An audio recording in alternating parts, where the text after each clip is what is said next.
আসসালামু আলাইকুম, সবাই কেমন আছেন? আজ আমার ব্লগ হচ্ছে আরব আমিরাতে মসজিদগুলো কেমন হয়। তো আমার হোটেল থেকে মসজিদটা বেশি দূর নয়, প্রত্যেক ১০০ গজের মধ্যে আমার এখানে ৩টা মসজিদ আছে।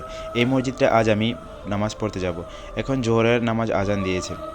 তো আজ মরলে কাল দুদিন সবাই আমরা কথাটা জানি, কিসের বাহাদুরি, কিসের অহংকার, কিসের রং তামাশা, কার ঘর কার বাড়ি, পুণ্যের খাতা কতটুকু খালি আমরা সবাই তা জানি।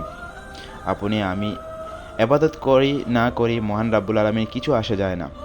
তো এটা হচ্ছে সেই মসজিদ, দেখতে এতটা সুন্দর কারণ সবগুলাই সরকার কর্তৃক গভর্নমেন্ট। আর এখানে পরিবেশটা খুব শান্ত এবং নিরিবিলি, খুবই ভালো লাগে আপনি যখন নামাজ পড়তেছেন।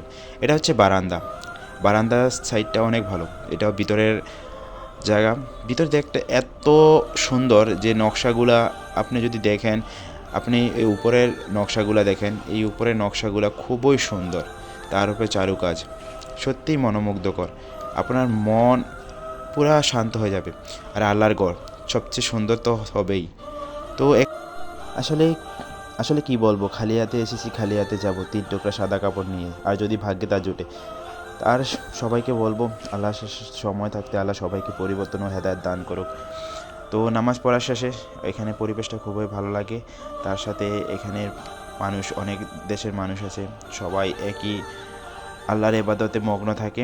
এটা হচ্ছে আমার হোটেল অর্থাৎ অ্যাকোমোডেশন, এখানেই আমি থাকি। এটা খুবই সুন্দর শান্ত পরিবেশ। পরিবারের জন্য যাই করুন নিজের জন্য কিছু করে নিন, কারণ আপনার হিসাব আপনার দিতে হবে।